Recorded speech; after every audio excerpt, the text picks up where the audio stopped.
Between the 1st of April and end of March, food banks in the Trussell Trust's UK-wide network, it distributed over 2.1 million emergency food parcels to people in crisis. This is an increase of nearly 15% compared to 2019 and 2020. When the food is donated, it's weighed in here and then sorted by type in this area, and then volunteers will sort it by date in this area. So the near dated food is always used first. So the arrangement of this corresponds to the picking list that the box makers have. So we have tin pasta, baked beans, tin soup, tin tomatoes. We separate the pulses and the fresh vegetables, potatoes out. Some food banks won't do that. Then we have fruit juice and milk. You have seen this mountain of cereal on this side. So everybody gets breakfast. Tight squeeze through at the end.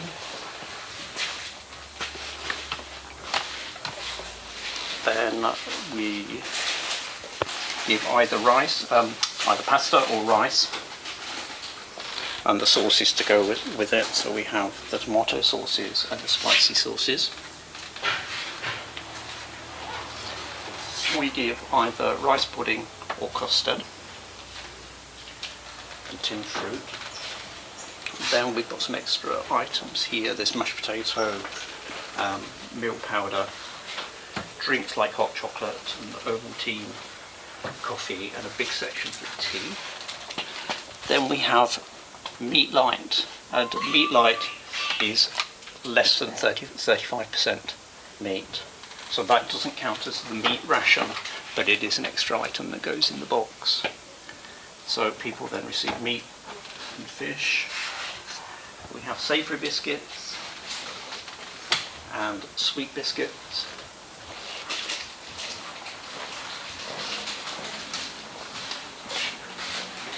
Then families and couples get puddings. Then we have some extra items that are used to fill the boxes. I like to give everybody some sauce so they've got some flavour in their boxes. There's noodles. And then again there's more extra items, things like the pickles. And there's usually peanut butter in there. And then everybody gets a jar of jam. Then we have other items which are kept separate from the food. So the toiletries don't go into the food boxes, but they are available to users. Likewise, we have baby food available and pet food. And that is most lost of the mountain of nappies behind you. West and all of the distribution centres. Far dated food is put into this area and into other storage areas where it will be held and brought forward. So the food going out of the warehouse is always within date.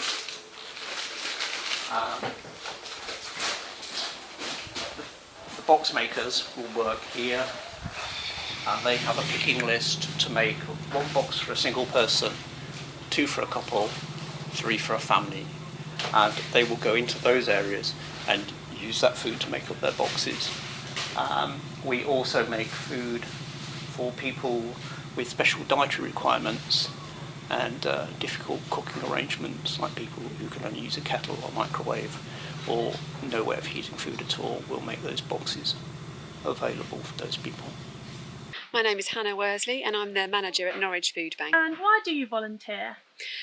We've got lots of volunteers and they all come for a variety of reasons. So I'm actually paid, but I do really enjoy my job, and it's the variety of meeting different people, helping people as well is really important to me. We're a Christian charity, so a lot of people will come for that reason and volunteer because it's part of what they believe is right to do. But also people will come to volunteer because they're free, they're able to give up that time, and for political reasons as well. They want to sort of help their local community and really want to make a difference to people's lives. Yeah, that's really good. So, what is the saddest story you've heard while you've been at the food bank? There's been 2 or 3 that particularly spring to mind. So one lady was really grateful for some marmalade we put in her box, and it just made me think, well, I don't even think about what I might have for breakfast, and I might have 2 or 3 different things I could choose from. But for her, that totally made her day to say actually she could have marmalade on toast for that morning, and really made a difference to her. And another family we helped had been out all day because they didn't have any gas or electric to heat their home or cook any food. So they'd just gone out to spend the day at a friend's house and just quite depressed at not being able to go home. And an extra thing that we do at the food bank is help with gas and electric costs. So when I messaged to say we've made that payment onto your meter, they said, well, thank goodness, because we can now go home and just be at home in the warm. So again, that just made a real difference and made me so grateful for the position that I'm in. What do people actually get in each bag, or if they get a family package, what is in that?